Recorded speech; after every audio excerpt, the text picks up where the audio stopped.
Hi, everybody. Dan Franzak, President and co-founder of Healthy Roster, joining you once again for another edition of AT of the Week. And our athletic trainer of the week this week is none other than Maddie Legerski from Ohio Health in Central Ohio. Maddie, congratulations and thanks for joining us. Thank you. Thank you so much for having me. So glad to have you. So you were nominated several times by your peers, and things that stood out to me from the nomination was just your willingness to help others, your ability to really communicate with all the different stakeholders, and just your overall positive attitude. Those are such great attributes, not only for athletic training, but for life. So I really want to maybe talk about the communication elements of things and just kind of what that means to you and how you do end up communicating with your different stakeholders, because there's many, right? Yeah, as athletic trainers, we see our athletes every single day, and we're communicating with everybody from coaches to school administrators to our team physicians and physical therapists, and kind of almost every healthcare profession that you can think of in between. So communication is really a very important role in making sure that we're providing the best possible care for our student athletes. That's awesome. Selfishly, I'd love to know, are you also communicating with the parents, and are you using the app? Yes, of course. We do use Healthy Roster and the app, and allowing parents to access their students' accounts through their own personal emails. So that's always helpful. I personally prefer being able to touch base with parents in person as often as we can. But obviously with the number of athletes that we have, that's not always possible. But yeah, it's a daily basis, especially when you're working with secondary school athletes. Yeah, and specifically your setting, you're working in the middle school setting. Is that accurate? I do, yes. I service a middle school in Dublin. Oh, that's fantastic. So can you tell us kind of what the flow is like and how that's maybe different? I know you've worked in several different settings, right? So this has got to be a little bit different for you. What are the differences that you notice at the middle school? Yes, I have. I've worked in a number of settings from, I did a year internship at the Naval Academy, so a little bit of collegiate and military medicine, all the way to, NCAA club sports and things like that. And with the middle school setting, I really love that I'm sometimes these athletes and these parents' first experience with an athletic trainer.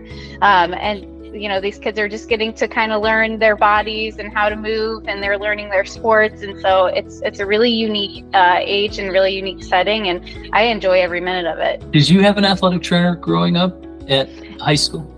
I did, and that's actually how I got into athletic training. So it's a pretty similar story to most ATs, I'm sure. But I was a swimmer all the way through. I started in high school and then until my junior year of college. And so I had a shoulder injury, as many swimmers do. Saw my high school athletic trainer, and that's what really kind of sparked my interest in, this might be something I'm interested in doing, later down the road. Oh, that's such a great story. Yes, it's probably very similar to others, but it's never, I can never hear it enough. That's for sure. Yes. I did not have an athletic trainer growing up, so it was very nice to hear from people who do, and just the experience that they have. And I hope it's becoming more of the norm as we get more schools, more activities. It's so crucial to have that athletic trainer in place. What's the year been like for you so far? I know it just got started, but what is end of August, beginning of September look like for you, Maddie, when it comes to athletic training? What's that like? Yeah, so we actually started with football, kind of preseason conditioning, optional workouts back in July. So we've been rolling for a little bit here, but the kids are in school now full time. So we're back to our afternoon practices and games, and we're just rolling. So in the fall, I have cross country. I have girls tennis, 7th and 8th grade football, volleyball, and cheerleading. So they're keeping me busy. Oh my goodness, you're not kidding. How many athletes is that total that you have to work with? I have around 300 in the fall. Wow, that's a lot. That's definitely a lot. So I'm curious, how often are you communicating with the high school AT in Dublin, or vice versa? Is there any communication that way as well? Yes, absolutely.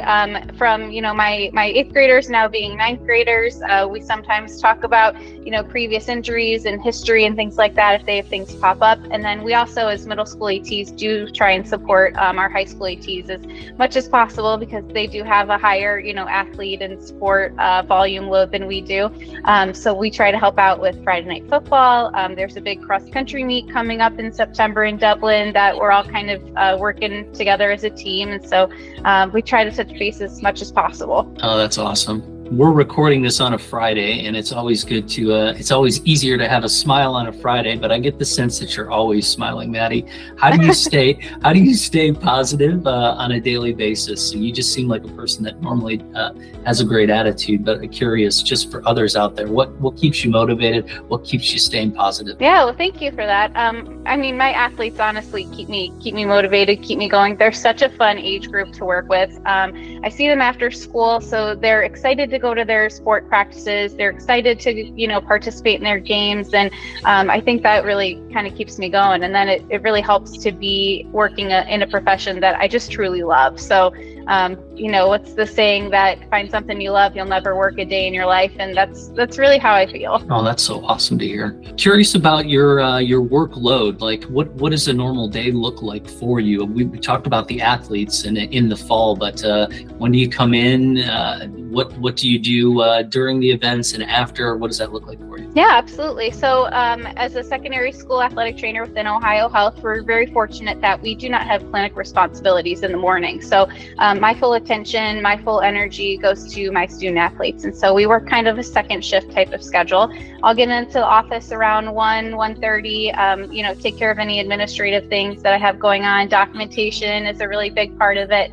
And then things kind of hit the ground running, setting up for practices and games. And then the kids get out of school around 3:00 and we're go until, about 8:00 on a game night. Wow, that's a full load. Do you have any free time to just kind of do some stuff on your own? Do you still like to swim? Absolutely, yes. I love to get in the water when I can. I'm not as quick as I once was, but I'm in there working, and we absolutely do have plenty of work-life balance. And my mornings are kind of my time to do what I need to do and get things done and get a workout in and those kind of things. And then Sundays, we usually don't have any events going on. So Sundays, totally a day of chilling and doing all the adulting things that, we have to do. Absolutely. And now that the fall's coming around, you can watch your Cleveland Browns on Sunday. Hopefully they win a couple games here and there. Yes. You know what? I'm always hopeful, but I'm never disappointed. I think the expectation is where it is, and I'm loyal, but yeah, we'll see.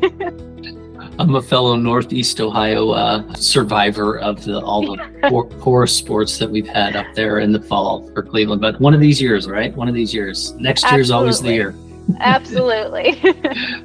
All right. We're talking with Maddie Legerski, an Ohio Health athletic trainer. Gosh, there's quite a few athletic trainers. Ohio Health has in the hundreds. Is that accurate, of athletic trainers? We do. We run about 160 plus right now, and expanding. So it's awesome. It's great to be part of such a large sports medicine organization, but it doesn't feel like it's a large organization. We're really kind of a close-knit community, and it's nice to have somebody to always talk to and bounce ideas off of. That's fantastic. What advice would you give to people either studying to be an athletic trainer right now, or maybe coming into the profession? Because how many years have you been an athletic trainer total, Maddie? Yeah, this will be my 8th year certified, actually. Okay, perfect. So you've got some good perspective there then. So what's your advice for people coming into the profession?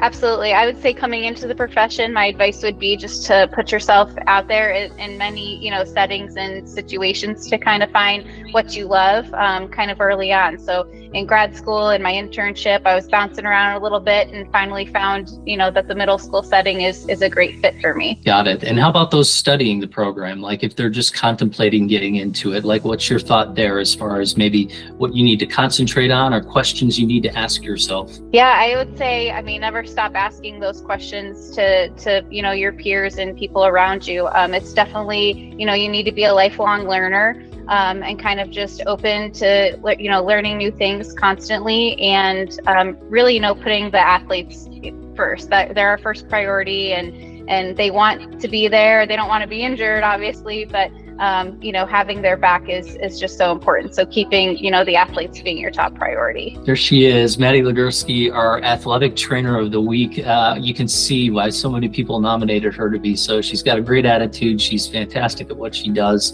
And she's a loyal, healthy roster user too. So we thank you for that as well, Maddie. Congratulations and thanks for joining us. Thank you. Thank you so much for your time.